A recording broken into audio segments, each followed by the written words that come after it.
Welcome to Still with Purpose. This is Amanda and Christy.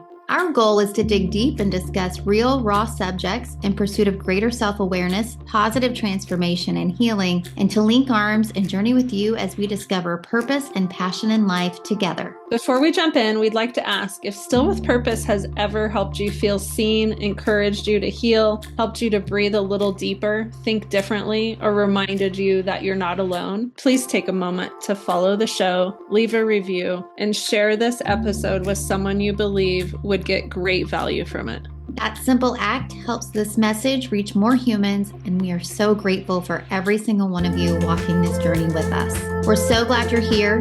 Let's get into today's conversation. Hello, everyone. We are back, and we're talking about the question, if your life became calm tomorrow, would you ruin that? This is going to be a good one. Amanda, what quote do you have for us? When peace feels boring, you are not healed, you are detoxing. This is going to be a very close to home subject for me, for sure. We're going to break down emotional addiction and what it actually is. We as a society talk about others' addictions like alcohol, drugs, porn even, but rarely turn the finger back to ourselves, the ones judging, to our own addiction, to our chaos, to our drama. The things that your nervous system get accustomed to when you are choosing emotional addiction is chaos, urgency, conflict, anxiety, being needed, being misunderstood, being the victim, being the rescuer. Your body starts craving the cortisol spike. Peace feels boring. Stability feels flat. Calm feels unfamiliar. So you unconsciously recreate what feels normal to you. And if you're addicted to chaos, you're going to create more chaos. So do you actually want peace,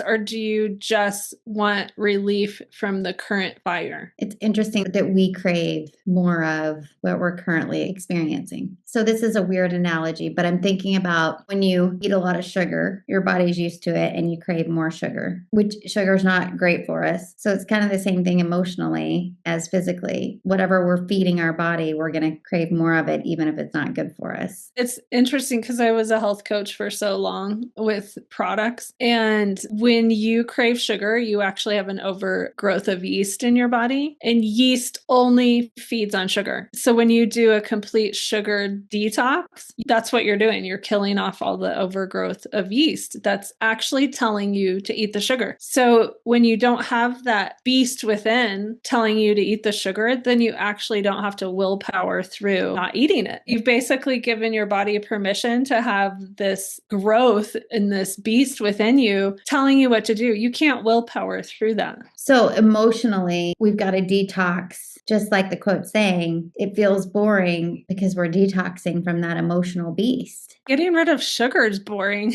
You have to get excited about food with no sugar in it. That's everything we love. Bread, wine, all of it. So it's an interesting example, I guess. It's just so funny, so fascinating, rather, how our bodies work a lot of the same ways, both emotionally and physically. Because when we are on a ton of sugar, it completely depletes everything good in us. It makes our brain work really poorly. It affects every organ. And then we're wondering why I have a bad attitude.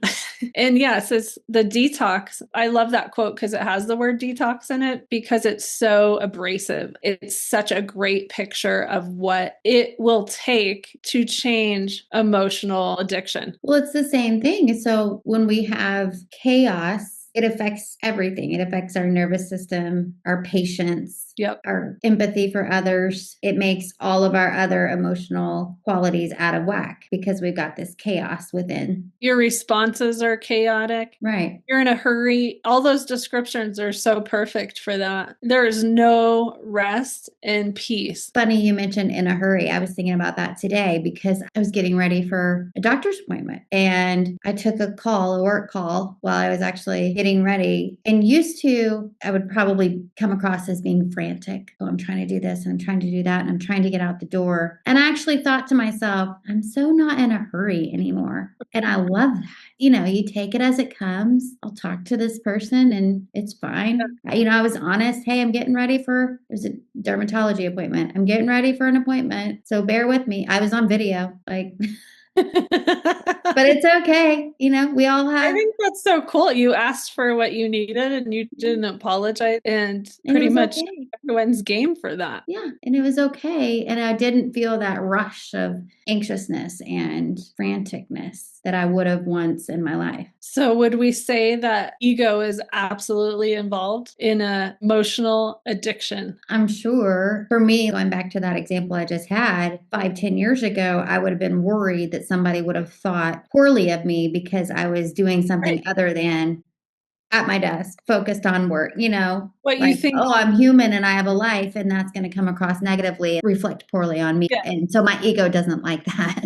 And then when you give up the ego, everything falls away, Yeah, honestly. You just really don't care about certain things that used to run you. And I think only God can actually change that. And then you just notice one day that it's different. you're right. Because I couldn't have willpowered this in. I just had to say, I have no more decision. Like, help me. I got nothing. And that's about as humble as you can get.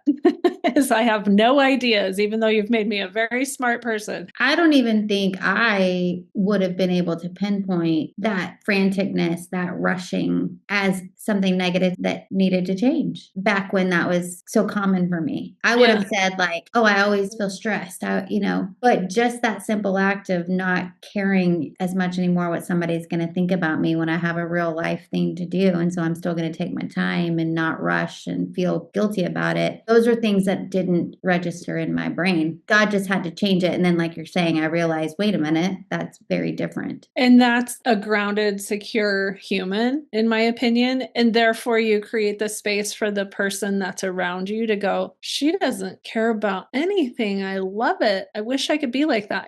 How does she get that way? Because it's not affecting her. She's not thinking about what I think about her choices. Yeah. And I remember back when I wasn't grounded, seeing other people that were and having those exact thoughts, but not understanding. I think I always put it on my circumstances. Well, I've just got so much going on. I could never be like that. But that's not true. And we talked about that a long time ago, the boundaries piece. You are in control of your schedule. So if your ego needs to be busy at all times in order to feel important in the world or that you're making a difference in the world, then you're going to stay busy for the rest of your life. You're going to go serve triple shifts at the church, even though you don't have time for your family even right now, because you need yourself to look a certain way to people. But I also think maybe let's say you're good at doing a lot of different things. And so you want to stay busy, but you're okay if something doesn't come across as being perfect. In that case, I took a work call and I was getting ready for an appointment and I could do both. Now, was I a perfect 10 when I walked into my doctor's appointment? No.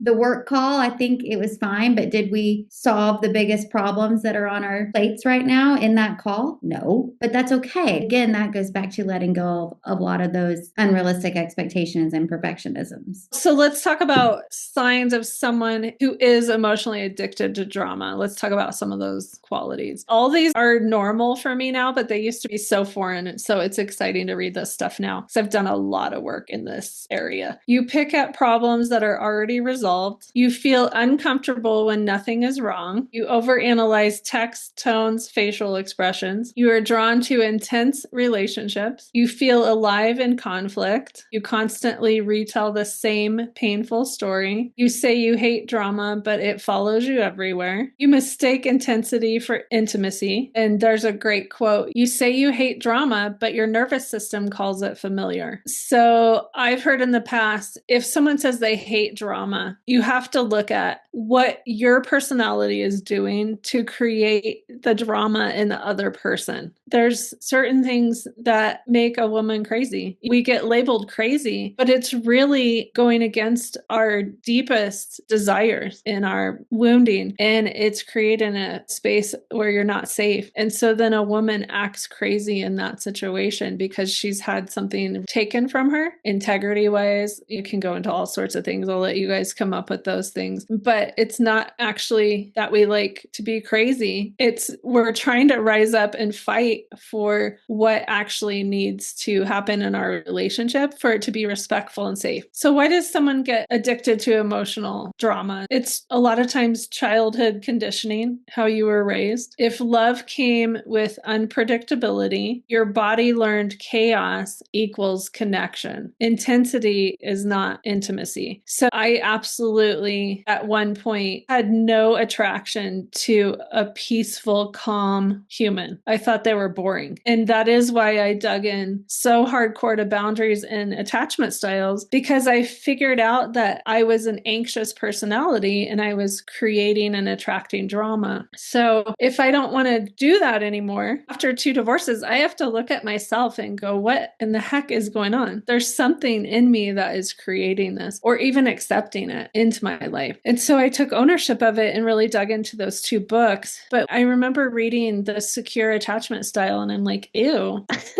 that sounds so unattractive. What? How you are? Well, in an anxious personality, usually they hook up with avoidant personalities.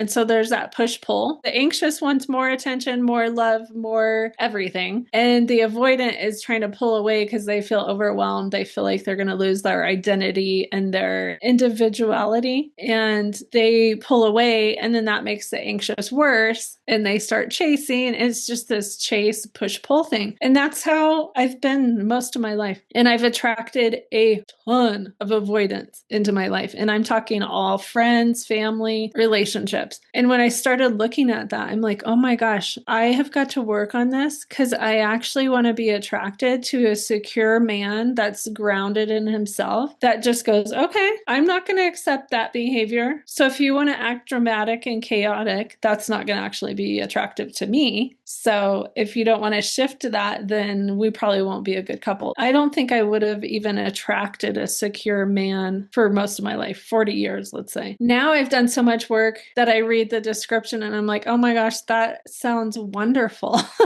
Yeah, that's what I was going to ask. Like now you're probably attracted to calm, no drama, Yes. groundedness.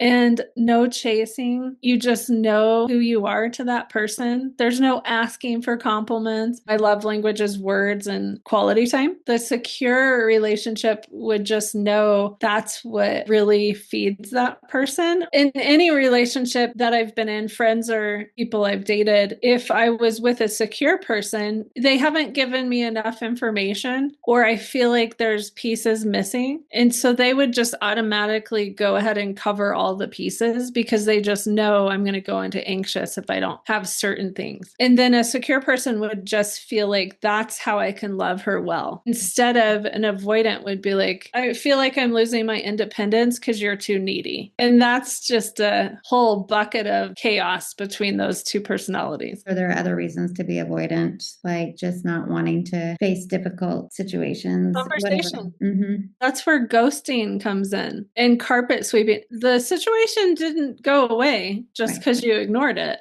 And yeah, I can go into avoidant too. So we can go into all the personalities. The goal is to just create a place where peace feels like you actually enjoy it. It's not boring. And like I said on the last podcast, I've been pretty much in solid isolation, rewriting my book for about 3 months. And I've loved every minute of it. And I'm an extrovert. I thrive with people and I have seriously questioned myself, but I'm not depressed. So strange. You're just enjoying the peace. I'm enjoying being in my passion, and my why gets me out of bed with a smile on my face. And I've made decisions where I stopped abandoning myself. And that was huge. No, that's great. I mean, you've clearly come a long way if you used to thrive on the drama. Yeah. And now you don't.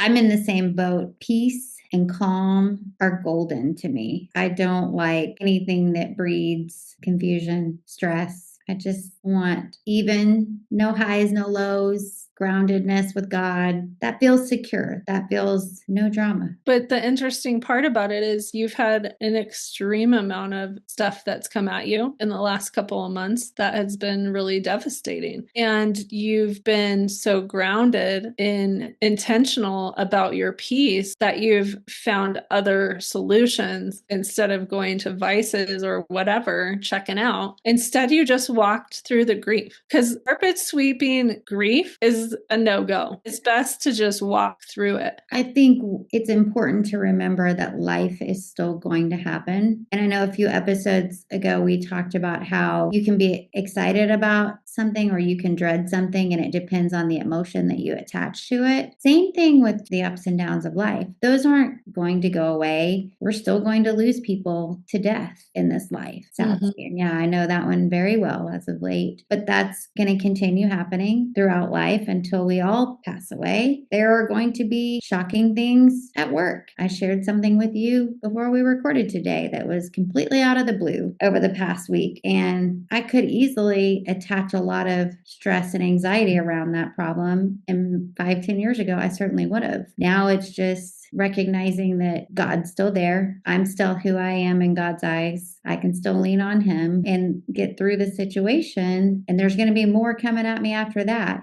I think that's what's changed for me, is not attaching stress to every situation and franticness and chaos. That you need to have a response to it. Yeah. Like a negative response. For not allowing myself to react negatively, internally or externally, to other people. Interesting you say that, because this week, same thing. I'm pressing publish, entering my book into the system to get approved. And I had a situation, I'm not going to go into detail around it, but absolutely triggered my old church wound.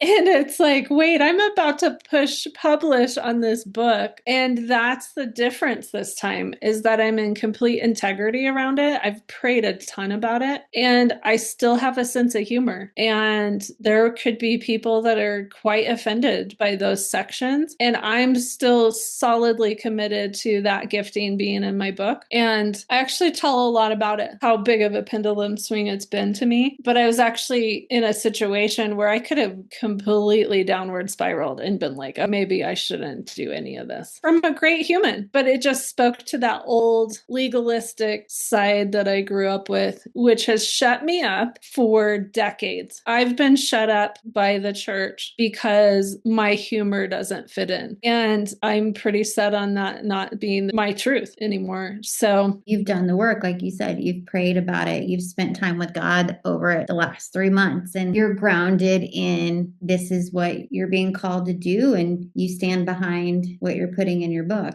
And who it's for. Because I can tell you right now, I'm not standing on a church stage holding my book up. Hey, this is for you guys, and this will be great. No, it's for, correct me if I'm wrong, but every person who can relate to the good, the bad, the ugly in life that we've all been through. And as you always say, rising from the ashes. And that's not pretty, and that's not stuff people talk about, especially in my experience in the churches. Mm-hmm. There's so many closet secrets and stuff that is just killing off people's souls because they are not able to actually talk about these heavier subjects. Honestly, it's why I do this podcast.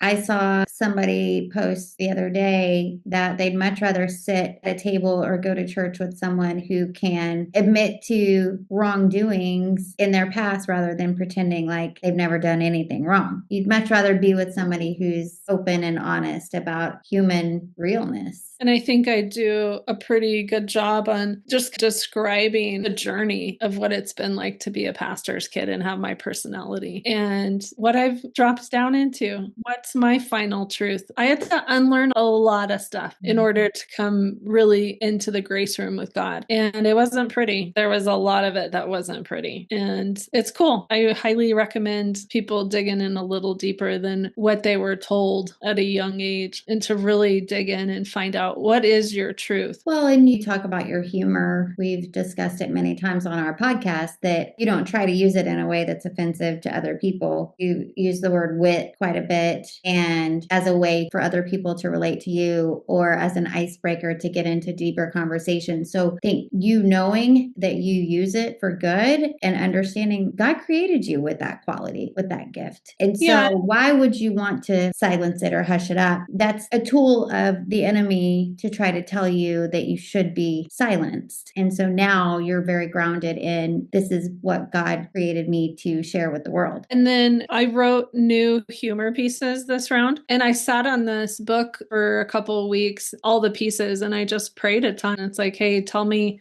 if I'm going too far on some of this stuff. And my whole take on, I think Jesus has a fantastic sense of humor. And I always talk about the naked mole rat because he created the naked mole rat. And that is the ugliest thing ever.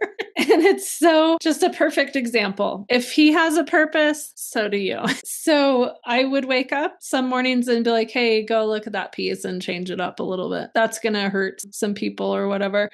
Okay. And I mean, I'm digging into some pretty heavy subjects. So same thing with the humor. Okay, take that part out. Okay. It's just one word. I just changed the word. So it's not that vulgar or it's too much over the line. Honestly, this is a part of it too. When I was in people pleaser savior complex, anxious attachment, then my humor was all over the place because there's no pleasing the whole room. So you're just trying to read the room and do whatever. But I've talked about it in the past. I use humor with men to actually protect myself because they would just be like, oh man, I'm not going to say a word. She'll annihilate me. And my good friend asked me the other day, why didn't you step into stand up? And I said, dude, you know this answer. I didn't want to be on stage emasculating men that are badgering me from the audience because it actually really used to be fun for me. And same thing. That's a part of the drama and chaos that I was creating with people is the shock humor. And you said I didn't go out of my way to irritate people. I absolutely did back then. You need to laugh more. It was more from a judgment space. Or that goes back to being the emotionally addicted. I wanted a secure, kind, awesome man in my life, but I was emasculating and shock humor and vulgarity, like 15-year-old vulgarity, which doesn't create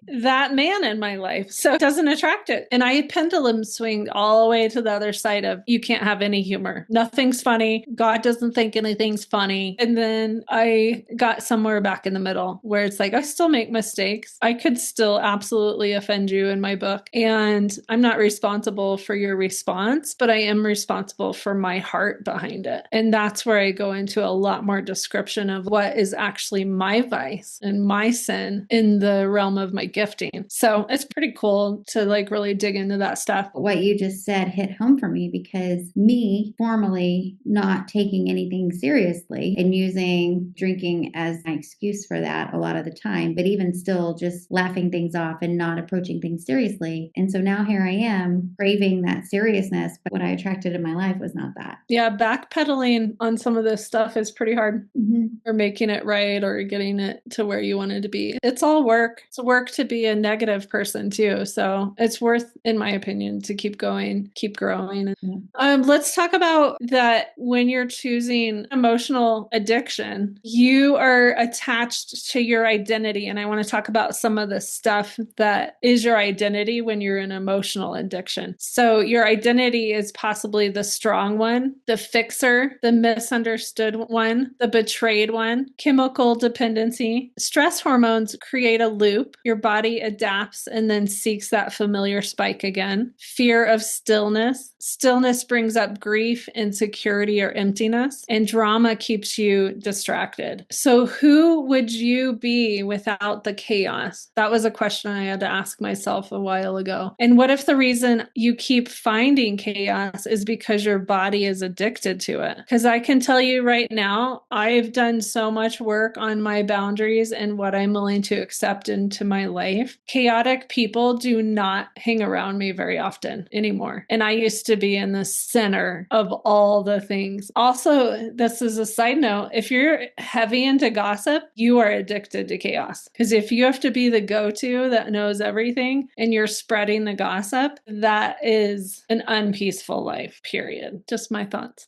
No, agreed. The cost of emotional addiction is stable relationships, clear thinking, spiritual sensitivity, long-term peace, real intimacy, because you cannot build something steady while feeding something unstable. It all makes perfect sense. And you said the cost of it is not having those things. Mm-hmm. So you got to have a little bit of wake up call of what actually are you committed to having in your life? Are you committed to chaos or peace? You're going to have loss if you choose out of chaos because everyone around you feeds that chaos. And so some relationships are going to change for sure. Maybe not even relationships, but circumstances like hobbies, interests, workplace situations, all kinds of things. That just made me think of when I was in college, there was guys that had very irritated personalities and high testosterone, ego based. And they would say, I just go to a bar to start a fight. What? Like they actually were excited about starting a fight at a bar. So that means they had to go through the steps of irritating someone, being so drunk they couldn't handle it, or they mouthed off or whatever. And then they got into a brawl. That's what you want to create on your weekend? I don't want to be a part of that personally. I think it's just another way where people drum up chaos for themselves if that's what they're craving. So if you have a lot of drama around you and chaos, definitely time to look at yourself and do some hardcore analyzing of what needs to shift out of it. It's funny too, because I know people who will say, it's so weird. I just attract confrontation, or I just attract crazies.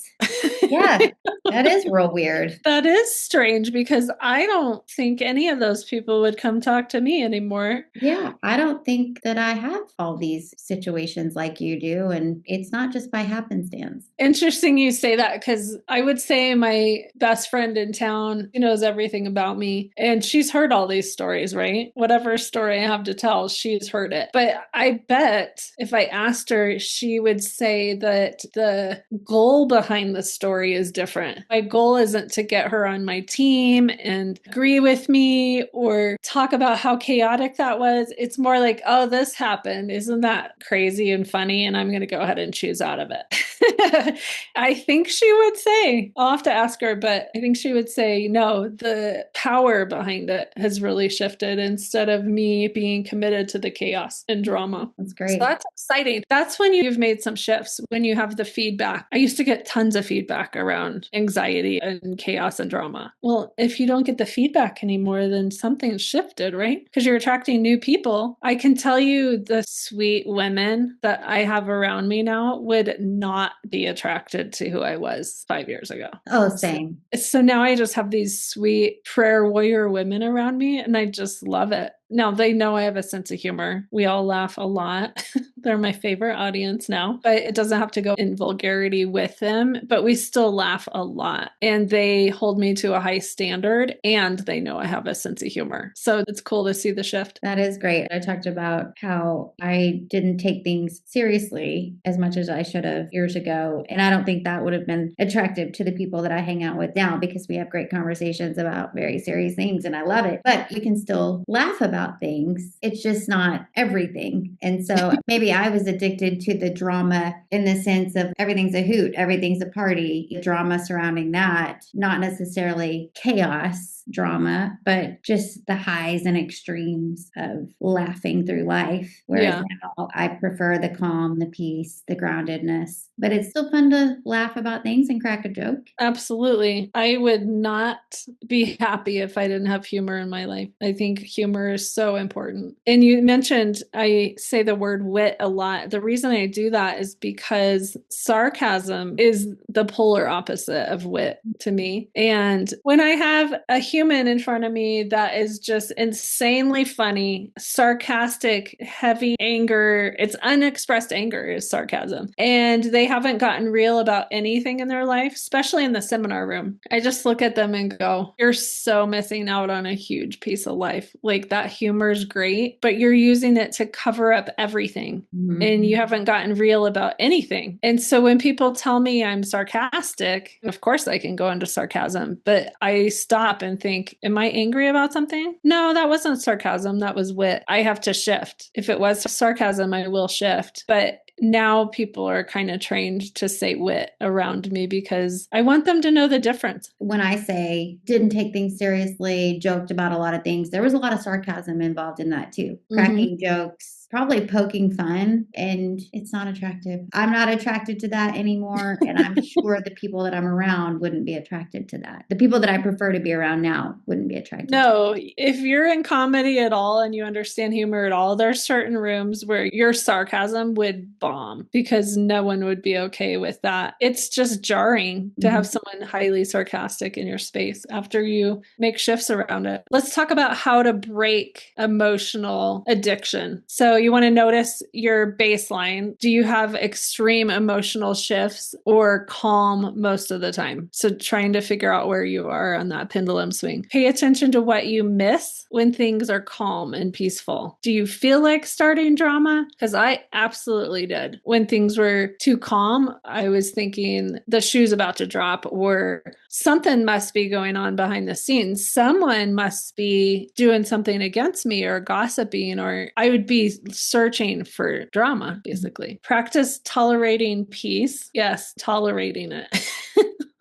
Crave it now. I think once you get past tolerating it, you'll start craving it. Well, same thing. Yes. Whatever you're feeding your body, you're going to crave more of. Yep, absolutely. Stop retelling stories that keep you chemically activated. So like I was saying with my best friend, I don't tell her the story so I can rev up my whole beingness around it anymore. In fact, I told her when I was really isolated and working hard on this book, I said, I actually don't get on too many phone calls or get out in public because I just don't want to rev up. I'm already revving up past stories by telling them in my book, but I want to come at it from such a clean, healed space instead of revving up my personality of, well, I got screwed over and mistreated and dogged and ditched and betrayed. That's not how I want to write my book. That's not came to the other side of healing. And that's why I didn't write it for 10 years. So super excited about that shift so that I could finally write from a clean perspective. So ask yourself when you've reacted to a situation, am I responding to this moment or am I recreating a familiar feeling from the past? That's a great question to ask yourself. Let's add on to that with our reflection questions for the week. First one we have is, does peace make you restless and why? I think that's a really big one. Just a basic question. And you got to understand that about yourself before you can move forward in one direction or the other. And then also, when things settle down, why do you feel the urge to stir something up? And who would you be if there was nothing to fix, fight, or survive? And I used to think that was a boring person. And I'm so glad I can say it's not. Agreed. Have fun journaling on that stuff, and we'll catch you guys next week. Thank you for listening, everyone. See you next week. Thanks so much for joining us today. We know your time is valuable, and we're truly grateful you spent part of it with us. We hope this conversation stays with you and helps you move through the week with more clarity, peace, and purpose. Be sure to visit us at stillwithpurpose.com. And there you can read our bios, sign up for email encouragement and updates on exciting announcements, and also join our private Facebook community. And if Still with Purpose has encouraged you in any way, please remember to follow, leave a quick review, and share with a friend. It helps more people find these conversations. Have a phenomenal week, and we'll see you next time.